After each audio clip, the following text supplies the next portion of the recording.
বান্দা যখন গুনার মধ্যে লিপ্ত হয়ে যায়, বান্দা গুনাহটাকে যদি গুনাহ মনে না করে, বান্দা যদি গুনাহটাকে অপরাধ মনে না করে, গুনাহ থেকে যদি বান্দা তওবা না করে, তাহলে এই একটা গুনাহই তার বাকি অন্যান্য গুনার রাস্তা খুলিয়া দেয়।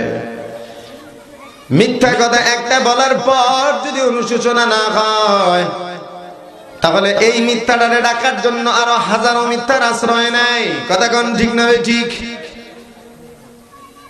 একটা মিথ্যা বলার পর যদি নিজের মধ্যে যদি দুঃখ না হয়, যদি অনুশোচনা না হয়, ও বান্দা, তাহলে এই মিথ্যাটারে সত্য বানানোর জন্য, মানুষের কাছে নিজেকে সত্যবাদী বলে পরিচয় দেওয়ার জন্য আরো একটা না 10টা না 20টা মিথ্যার আশ্রয় নেয়।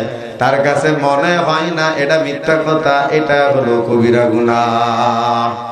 ঠিক কি না? আল্লাহ বলেন, ইন তাজতানিবু কাবাইরা মা তুনহাউনা আনহু নুকাফির আনকুম সাইয়্যাতিকুম ওয়া নুদখিলকুম মুদখালান কারীমা। আল্লাহ বলেন, ইনসানের দল, তোমরা যদি কবিরা গুনাহ থেকে বিরত থাকো, তোমরা যদি কবিরা গুনাহ থেকে নিজেকে বাঁচিয়ে রাখো, আমি আল্লাহ পাক তোমাদের ছোট ছোট সগীরা গুনাহ